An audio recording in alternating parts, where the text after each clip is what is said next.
Hello, just thank you for being here today. My name is Raleigh Dewan. And I'm Mason Moreland. And we are the team behind SteadiSpoon, an affordable, self-stabilizing eating device that empowers people who suffer from Parkinson's to regain agency, autonomy, and dignity in their life. But first, I want to tell you the story about how this invention came to be. I had a very interesting childhood. My oldest brother was a filmmaker, and so I got to grow up on his film sets. That is 9-year-old me having the time of my life. And my favorite days were always the action scene days. They'd put these cameras into gimbal joists and swing them around the sets to capture all the action. And I was always so fascinated by how the shot remained steady, no matter how much action was going on.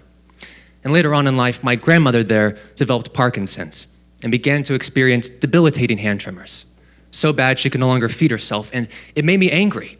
I couldn't understand how we could stabilize a Hollywood film set, but not my 90-pound grandmother's trembling hand. So I began to do some research, and what I found shocked me. This problem was far bigger than I ever imagined. More than 1.5 million Americans, more than 12 million people globally, suffer from Parkinson's and have these tremors that have side effects that I saw in my grandmother. Side effects like depression, an immense lack of dignity, and also weight loss. And when we tried to find a solution for my grandmother, many of the motorized solutions were prohibitively expensive and didn't have great efficacy when it came to different kinds of tremors. And almost all the solutions had poor eating utensil design, which meant that the actual eating experience for Parkinson's patients was labor-intensive and actually aggravated their tremors and made things worse. So as a business student, I began to think, if we could provide a solution, what would this market be? So as you can see, there are a couple different things with the US market for Parkinson's solutions. This encompasses the drugs, the surgeries, and the assistive devices used to treat Parkinson's. We are in that third category, assistive devices. In 2020, the US market was about $2.3 billion, and about 5% of that market is made up of assistive devices. With very conservative estimates, if we could capture only 10% of that segment, we'd be at a sum of $11.5 million per year, and this market is rapidly growing. Globally, there is a massive opportunity for expansion. In 2020, it was worth $5.3 billion. It's projected to reach $8.3 billion just by 2026. This disease is fast growing, especially abroad. And one special thing about the global market is that the actual segment ratios are a little bit different. The assistive eating device market is actually about 20% of that total global market because pharmaceuticals aren't as easily accessible in other countries as they are in the US. So there is a massive opportunity for expansion for the SteadiSpoon abroad. So with the SteadiSpoon, we made this solution to solve the Parkinson's problems, but even though I come from a family of engineers, I am not an engineer. Thankfully, I have friends who are engineers. So they've been helping us build and make this dream a reality. We've had engineers over the past 3 years going through an amazing product development timeline. We've had 5 different iterative prototypes that have gotten better and better at stabilizing all kinds of tremors. We've done motion board testing, along with simulated user testing, where engineers mimic hand tremors. And so far, the SteadiSpoon has performed remarkably well. And we are very excited to say that at the end of just this semester, we'll enter final user testing. We'll have actual Parkinson's patients come into a human motion capture lab, and we'll get actual quantitative data on just how well our SteadiSpoon is stabilizing their tremors. So how does the SteadiSpoon work? Again, these motorized solutions have motors and sensors, but ours is completely mechanical. And it works off the principle of harmonic damping. How do we take a system at chaos and rapidly return it to equilibrium and sustain it? So we've developed different mechanical mechanisms for each axis of motion to stabilize that chaos, both in the x-axis, the y-axis, and the z-axis. So all kinds of tremors can be stabilized and helped by the SteadiSpoon, a big market differentiator. I'm now going to hand it over to Mason to talk more about the SteadiSpoon pricing and the financials. Thank you, Raleigh. Here at SteadiSpoon, we have a 2 revenue stream model. Think about this as selling razors and razor blades. I will first be talking about the razor portion of our revenue model. This is the SteadiSpoon device itself. As Raleigh mentioned, current competitors on the market are extremely expensive. Motorized options run between $200 and $400, and mechanical options are about $80 to $100. The SteadiSpoon comes in at just $50 SRP. This is made possible because the SteadiSpoon is 100% 3D printable. Now onto the razor blade portion, the utensil head replacements. So as users use the device, they have to replace the utensil heads. And we are not just a spoon company. We are currently in product development to build forks and soup spoons as we build our product portfolio. Current competitors sell theirs for about $30 per unit, and the SteadiSpoon replacement heads will be just $15 per unit. Using very conservative usage estimates, this means that every single year, each customer will have $60 of recurring revenue. So how are we going to bring this product to market? As Raleigh mentioned, we are currently entering into final user testing at the University of Oklahoma. After that, we will tweak our prototype and file that first patent by next semester. From there, we will begin a small batch production run and our proof of concept, and then build specialized marketing channels to bring this product to Parkinson's patients. On the bottom, you can see that we've estimated $130,000 of expenses in the first year to bring this product to market. We've already raised $45,000 through VentureWell, SMU Engineering, and the SMU Incubator. That $85,000 gap, well, that's why we're here, judges. Let's talk a little bit more about that revenue model. As you can see, broken down on a yearly basis, in year 5, we expect $4.5 million of revenue, with about 25% of that revenue coming from that recurring utensil head replacement. At the end of year 5, we plan on approaching a large medical manufacturer such as Siemens or Medtronics to enter into an agreement to bring SteadiSpoon far further than we ever could using their manufacturing and their reach. I'll now pass it back to Raleigh as he talks about our specialized marketing channels. So how are we going to get SteadiSpoons into unstable hands? Again, our target demographic is Parkinson's patients, and they're a special demographic. Traditional marketing channels, and especially digital marketing channels, don't work best for them. According to our industry research and talks with different industry experts and mentors, these are the 3 best channels to reach them at. 1, occupational therapist, who often work with these patients on a day-to-day basis to help them with their symptoms. 2, specialized doctors, who are actually responsible for creating the treatment plan for Parkinson's patients. And 3, assisted living facilities. This is where patients often spend the latter parts of their life. During development, we found a fantastic tool. Almost each state has its own Parkinson's Foundation, which acts as a community of all of these different channels, along with having key access and authority to our target demographic, Parkinson's patients and their families.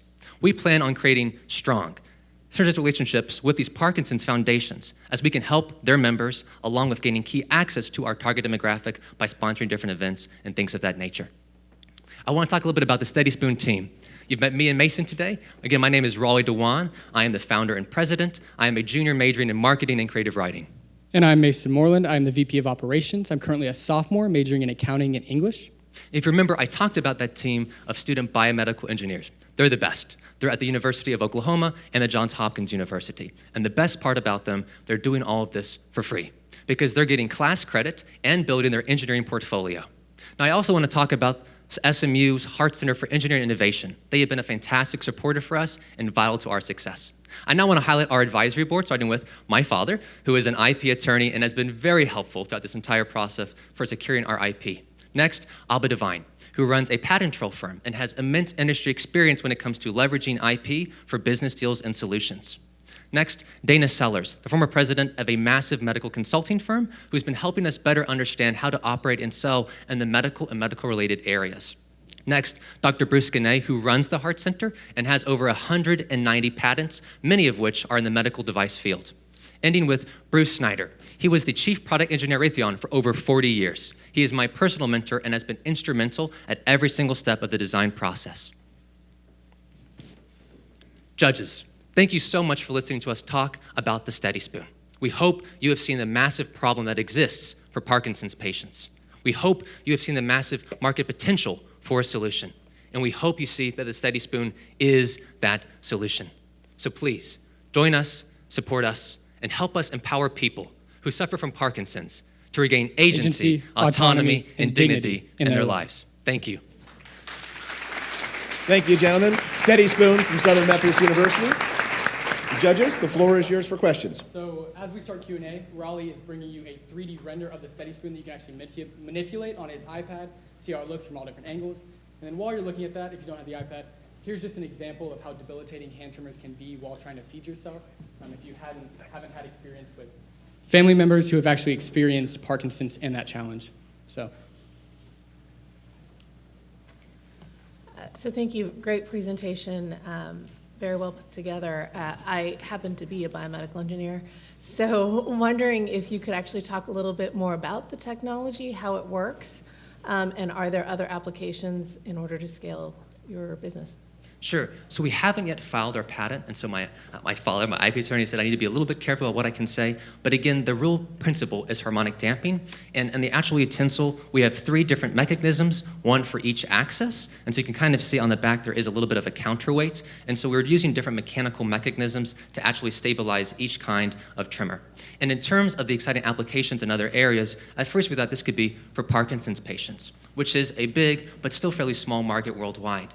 But then we found out about essential tremors, which is 5% of the global population. And though they often have less severe tremors than Parkinson's patients, if the spoon can work for the worst tremors, it'll of course work for less severe tremors. That is a massive potential down-the-road market. Additionally, we thought about people who don't have unstabilized hands, but perhaps are in unstabilized environments, whether it's deep-sea fishing, different things like that for the military, and then of course, for young parents who have toddlers, at $50, that might be worth it to avoid cleaning up a couple different messes. That's what we're looking at in terms of trying to take this technology and leverage it down the line in other applications. Got it. So I understand not being able to share the specific technology, could you then talk a little bit about production and where you are in terms of being able to produce? Sure. So right now, what we really love about the design is that it's 3D printable, which has been fantastic for iterations. And it also helps us when it comes to scaling up because we can print on demand. In our first year, we're only really trying to go for slow, sustainable growth, so only about 3,000 units. We've reached a deal with SMU to use their army of 3D printers to do that first round, and we'll be able to, by talking to different vendors, buy additional 3D printers once we have demand to go up, and that allows us to really scale quite efficiently versus having to have massive inventory costs and being to have, for instance, a 4 to 6 week back order versus if somebody orders a spoon today and we're ready to go, we can print it immediately and fulfill that order. Well, no, congrats to having. Do you have you have a working prototype, or this is just? So we have a working prototype at the university. Yes. Great, and you've seen it work with. Yes, with the so basically we've done motion board testing, which simulates it, and then the actual engineers have tried to simulate testing, and then we've had to go through IRB, Institutional Review Board, to get human trials, so to speak, but it's just really Parkinson's patients coming in. So thankfully, we've now finished that. By the end of this semester, we'll have them come into the Human Motion Capture Lab, which would be great because we'll get actual, not just qualitative, is it working, but quantitative data on how well it's actually stabilizing each axis of motion, so we can kind of make any adjustments if we need to, as long as it has a fantastic science for the marketing and selling side, and try to get the Parkinson's foundations to put the rubber stamp to approve us as a fantastic solution for their consumers and their members. So at a high level, so you can't disclose your IP, but it has, like you said, it's harmonic based. How do you compare it to everyone else? Yeah, you want to go to the comparator slide? Yes, so we actually have this competitor slide right here, which highlights one of our mechanical components, the Eli spoon, and then one motorized liftware, and then some other alternatives for Parkinson's patients. Currently, the Eli spoon, for example, is a very heavy weight on the handle, and so as you lift it, it aims to keep it stable in that way, so it's just one axle there. And then they also have a rotational, and they have a very slow demonstration on it. But if you're tremoring, you're not moving in one motion constantly. It's a lot of different motion. So that's what we mainly tried to solve. And then, for example, the liftware, those are motors and sensors. Think about noise-canceling earbuds. You're taking a frequency and trying to counteract that. And so as they're lifting that, the sensor is sensing that motion, and the motor is creating a counter motion for that. And they work pretty well, about 70% efficacy. That's about the industry average right now. But as we've said, they are extremely expensive. And so liftware is actually one of the cheapest ones we could find. There's one called Geno on Amazon that's about $260. And so we're really trying to target that market that's accessible to a lot of different people.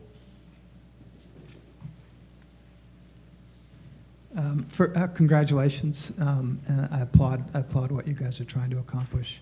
Can you just talk a little bit about your pricing philosophy? I can't quite tell if it's a Me Too product in terms of features, and you're trying to drive volume with a lower price, or you have a better product and you're trying to drive volume with lower price.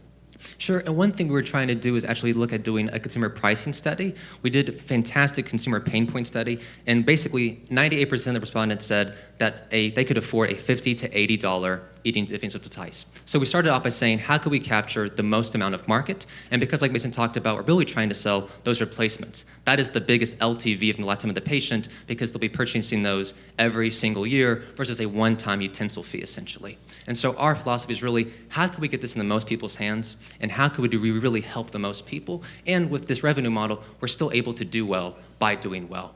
And so by offering a fantastic solution that beats the efficacy of the current mechanical solutions and rivals, if not exceeds the efficacy of the motorized solutions, we have a great novel product that will be able to expand, especially globally, because it's 3D printable. It's a lot easier to manufacture abroad versus having to do it all here in America and then ship, causing more distribution problems. That's kind of our philosophy, to help the most people as possible while still having this revenue model on the back end for razor blades, essentially, that helps us still keep that LTV high so we can afford to try to price it as affordably as possible to get it in as most people's hands. You mentioned your marketing channels being OT, specialized physicians, and I believe Assisted living facilities.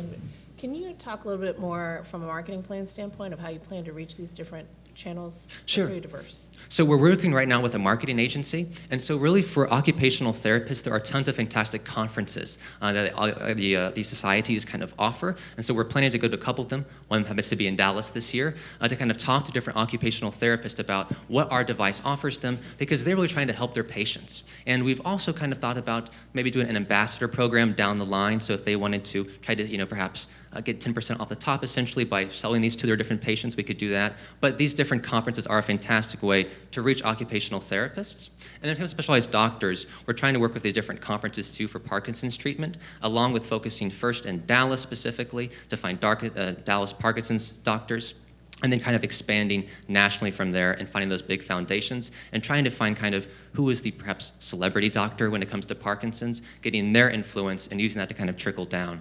And when it comes to assisted living facilities, we've already talked to about 4 in the Dallas area and really saying this is a fantastic solution because they have a lot of kind of throughput when it comes to different patients coming in. And if those nurses and staff members could recommend specifically the SteadiSpoon, that would be a fantastic way to get more volume and perhaps even kind of trying to sign deals with them to sponsor different events, and maybe even do a discount specifically on the products for those specific living facilities. So how much money do you need to reach your next milestone? So like Mason said, you want to go back to that slide and take it? Yeah, so we've estimated currently that we need about $130,000 in our first year to actually bring it to market. A lot of that is the actual patent filing and going through that process. Luckily, without needing 3D printers, SMU providing those, we don't need a lot of assets in that regard to actually print the SteadiSpoon, but a lot of those will be the development, the wage expense to actually package those, and then a lot of marketing. You can actually see in our revenue model, in year 3, there's a huge uptick, and that's really where we feel like we're gonna be able to utilize those channels well and start donating lots and lots of money through those different events and sponsorships to those organizations, and that's really where we can penetrate the market deeply and expand beyond just Oklahoma, Texas, Louisiana.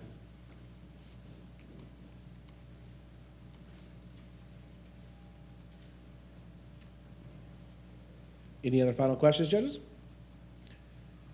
Gentlemen, SteadiSpoon from Southern Methodist University. Thank you so much.